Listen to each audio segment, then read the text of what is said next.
We're here today with Spirituality in Sports. I'm Charles Babb. This is Coach Gene Stallings. Coach, your love for your son Johnny is well documented. He passed away in August of 2008.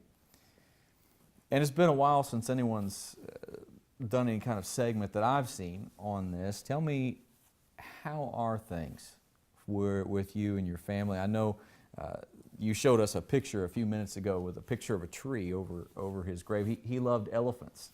And this tree... Alabama was the elephant. Right, Alabama, you bet. Tell me about the continuing love that you and Ruth Ann have for Johnny. Well, first of all, it didn't start off that way.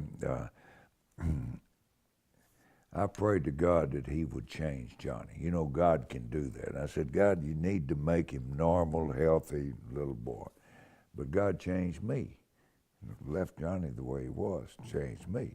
And my life wouldn't have been nearly as rich if it weren't for the fact that I had the privilege of raising a child with Down syndrome. Every Saturday night, he would get out $1 and get out his Bible. Now, he couldn't read a word, but he never went to church without his Bible and without $1. I'm not too sure that he wasn't an angel. You know, we talk about, God says there's angels unaware.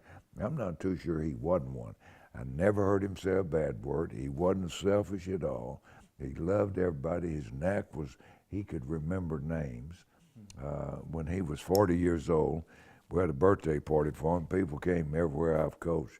He called every soul by name. I mean, every soul by name. When he'd go to church, it'd be 12, 14 of those old women lined up to hug him. And I'd say, you know, his daddy needs a hugging every once in a while. And I'd say, you don't even know our name. And Johnny knows our name, the names of our children, our grandchildren. That was his little gift. He remembered names. Wow. You've coached and been an assistant on a Super Bowl team. You've been a head coach in the NFL. You've coached the Alabama Crimson Tide as an assistant and as the head coach. You've won 3 national titles there. You College Football Hall of Fame. The list of honors goes on and on. What I find interesting and fascinating and beautiful is that Johnny may have more things named after him than you do. There's no question about it. As long as they play football at the University of Alabama, the equipment room is named the John Mark Stallings Equipment Room. Abilene Christian University picked 4 people that they felt like had literally helped change the world. Johnny was one of those 4. The beautiful playground behind the RISE program, named after Johnny. Faulkner University, named their football playing field, the John Mark Stallings playing. I'm in 6 Hall of Fames, and I don't have a football field named after me. And just recently, on the campus of the University of Alabama, they named a street the Johnny Stallings Drive. So his legacy far exceeds what I've done. You said you prayed for God to change Johnny, but God changed you. How? Well, I just sort of fell in love with Johnny. You know, all I could see was it was going to be people recommended that we put Johnny in the institution. They said, now you do that, and then after a while, you even forget that you have him. You know, you'll visit him for a while, and the state will take care of him, but that was never an option for us. Ruth Ann and I took him home, and I didn't even know anybody that had a child with Downs.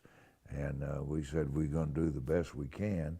I remember Ruth Ann making a statement. She said, you know, I'll never be happy again. That's the way she felt. But she changed, and she fell in love with Johnny, and he was sort of the focal point. I've got 4 daughters, 4 beautiful daughters, and I tell people, I said, don't judge me by my win-loss record. You judge me by the way my children turned out. And I think one of the reasons is because Johnny sort of was the glue that held the family together, and the girls were very protective of him, and he was in all their weddings, and he was just a joy. But you know, my life, I'm saying, wouldn't be nearly as rich. How many people have a 6-year-old child that when you put him to bed at night, he says, "Pop, what are we going to do tomorrow?" I said, John told me that every night. "Pop, what are we going to do tomorrow?" Didn't make any difference. I said, "We're going to work cattle, we're going to go see Charlie, we're going to go get a haircut." He just wanted to know that he and Pop was going to do something the next day. How many people have children that care that much for their daddy when they're 46 years old?